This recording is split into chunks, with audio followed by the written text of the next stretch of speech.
оңға десем қалай қарайсыңдар қыздар? Или ананың ішіне кіріп кетеміз ба? Жабылқаған жоқ па? Қыздар, о жақ жабылқалу мүмкін, аяқпен жүрейік.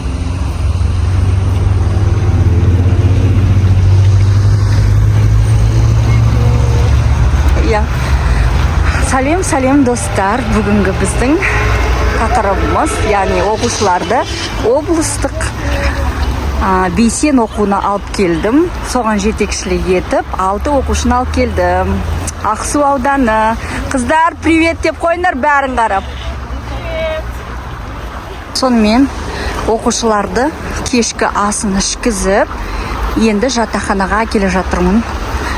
6 оқушыны жатақханадан шығып, магазинге барып, керек жарақтарын алып алдық. Бұйырса енді ертеңгі бейсен оқуына ұйқымызды қандырып, дұрыстап дайындаламыз.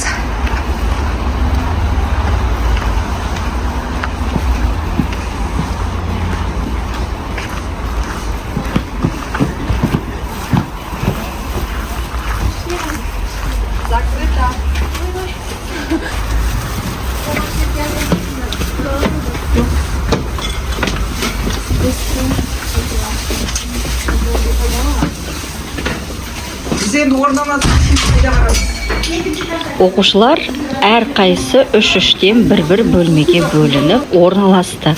Іші өте таза, әрі ыңғайлы екен. Астарыңыздар не болсын? Бүгін бұйырса Бейсен Құранбек оқуы басталды. Міне осы залда өтусінде оқушыларымыздың барлығы қазір эссе жазуға кіріп кетті. Бірінші кезең бойынша видеоролик, ол үй тапсырмасы болып тексерілген болды. Ендігі таңда аяулым, жалпы эсседе қандай тақырыптар келді?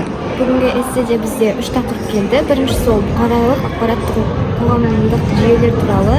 Және де екінші тақырып ол саналы ұрпақ жарқын болашақ ретінде. Ал өкінішке орай үшінші тақырыпты мен ұмытып қалдым. Сен қайсысын таңдадың? Мен осы екінші тақырып саналы ұрпақ жарқын болашақ деген тақырыптың аясында эссе жаздым. Тамаша, жақсы. Міне қыздардың бәрі қатысу барысында міне Ақсу ауданы барлығына тек сәттілік тілеймін. Рошан апай. Бұйырса Бейсен Құранбек оқуы бітті. Енді оқушылар шығып, мынандай жерге тамақ ішуге келдік.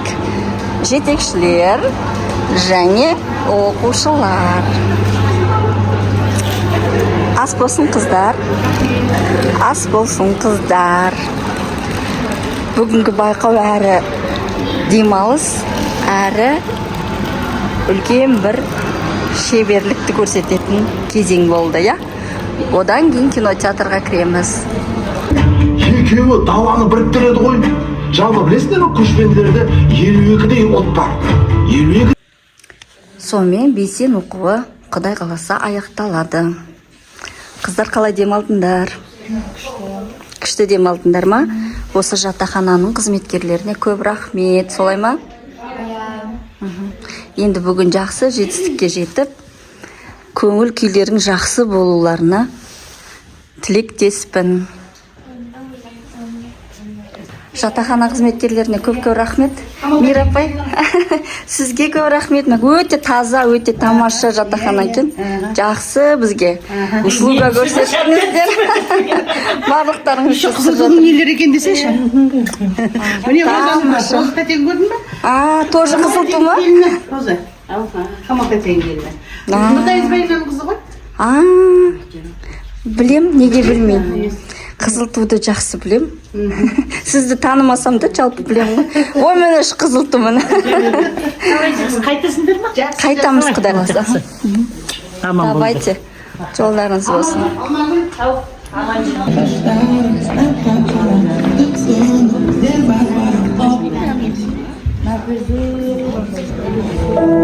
Біз айрықша журналистік шеберлігімен көпшіліктің жүрегінен орын алған елге танымал тележүргізуші, мәдениет қайраткері Бейсен Құранбек атындағы облыстық шығармашылық байқауының жеңімпаздарын марапаттау салтанатында жиналып отырмыз. Бейсен ағамыз дүние салғалы, жалпы Талдықорған жерінде Бейсен ағамызды еске алуға арналған бір 4-5 жоба басталды. біз кітабын шығардық, 2 кітабын құрастырып шығардық. Сонымен бірге Жетісу университетінде Бейсекеңнің шығармашылық, Бейсекеңнің атындағы інілері қозғап футболдан журналистер арасында турнир өткізеді. Өздеріңіз білесіздер, мына қарсы беттегі ғимаратты Бейсекең кезінде өзі салдырған, өзі ұсыныс тастап, соған есімі берілді, жанында шағын мұражай ашылды. Сонымен бірге осы білім басқармасына қарасты сіздердің оқу әдістемелік орталық осы Бейсекеңнің шығармашылығына арналған жылда байқау өткізіп келе жатыр. Бұл бізді қуантады. Бейсекең өзі жастар жақсы көрген, оқушылар жақсы көрген. Өзі айтады, мен басқа кездесуден, басқа жерден бас тартсам да, оқушылардың кездесуден бас тартпаймын. Өйткені оқушылардың ортасы таза дейтін, оқушыларға бір жағы өзінің көрген білгенін, көкейіне түйгенін айтқысы келетін.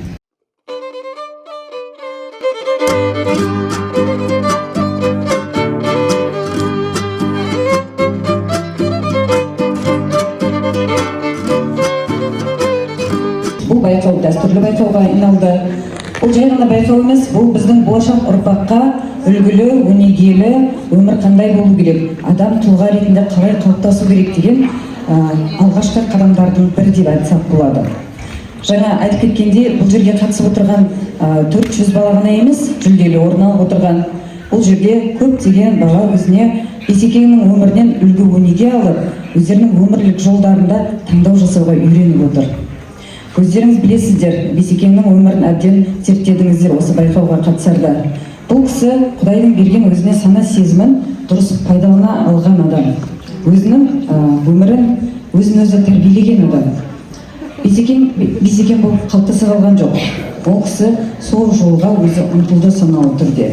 Үнемі кітап оқыды, айналасындағы адамдардан үйренді, ата-анасының тәрбиесінен алған, жадына түйіп, соны өмірде мейлінше жақсы болуға, игілікке ұмтылуға, басқаларға жақсылық жасауға жұмсады. Сіздерге де сондай биік тұлға болып қалыптасуларыңызға тілегімді келеді. Рахмет сіздерге. Болашағымыз жастар, шәкірттер бүгінгі дүбірлі додаға арналған салтанатты марапаттау кеші құтты болсын. Бұндай дүбір жарыста кім қозбайды намысқа көтермеші болып келдім ақындардың ғарышта.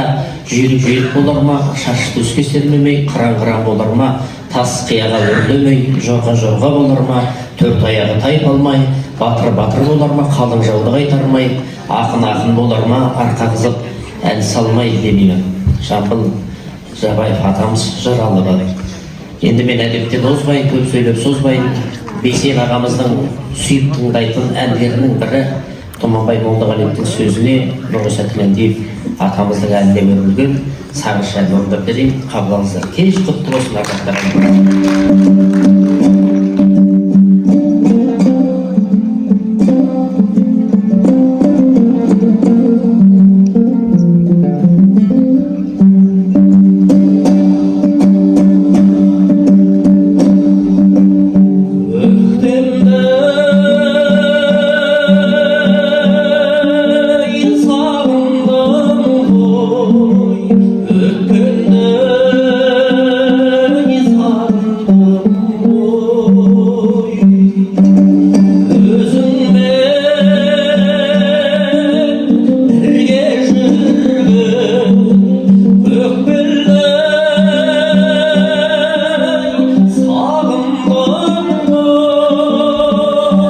Салим апаймен кездесіп жатырмын.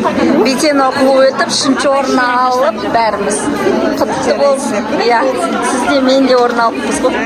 Тамаша көңіл күймен қайтып бара жатырмыз.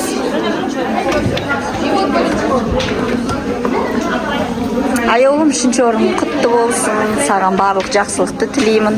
Алда асуларың, алатын асуларың көп болсын. Грант иегері бол.